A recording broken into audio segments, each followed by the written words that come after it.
I took an oath to serve this country. Oaths don't have an end date. When I moved back to the Lehigh Valley, specifically in Bethlehem, which is home, I became disillusioned watching what was going on with our local city government, given my background and experience. I saw tax increases 3 out of the last 4 years, and unfortunately, I saw increases in fees, which are just hidden taxes. I watched a new stormwater fee being implemented during a pandemic year, and the city recently raised the water rate. Bad news. It tells me the city's on a revenue hunt, and it tells me the city's got some financial problems. This bothered me.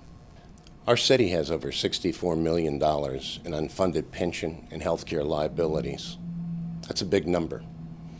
But sadly, I've watched our council spend more money on studies for special interest groups. I've watched North Side, South Side, climate action, and a walking bridge over the Lehigh for bicyclists and pedestrians, which is a great idea, but only if you have the money. I also watched the city council pander to a group that wanted to defund police.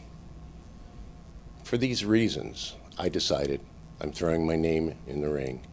I've also watched something that causes me great distress, and that's unethical behavior.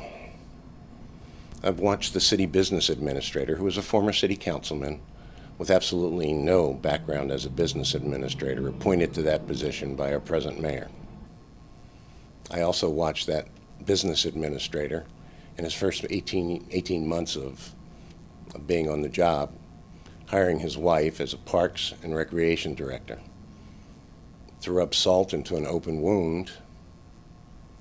Between the time she started and the making of this video, he increased her salary $12,000 during a pandemic year when the parks were closed. This level of unprofessionalism, unethicalism in other places is treated as a criminal act. In Bethlehem, the city council idly sat by and allowed this to occur.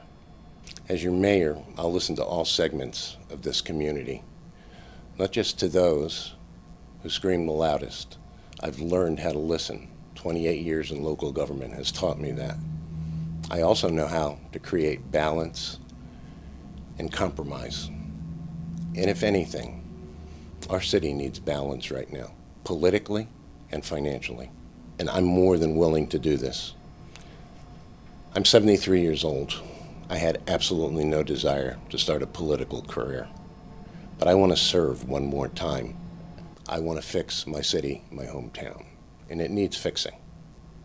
Please vote for me on November 2nd.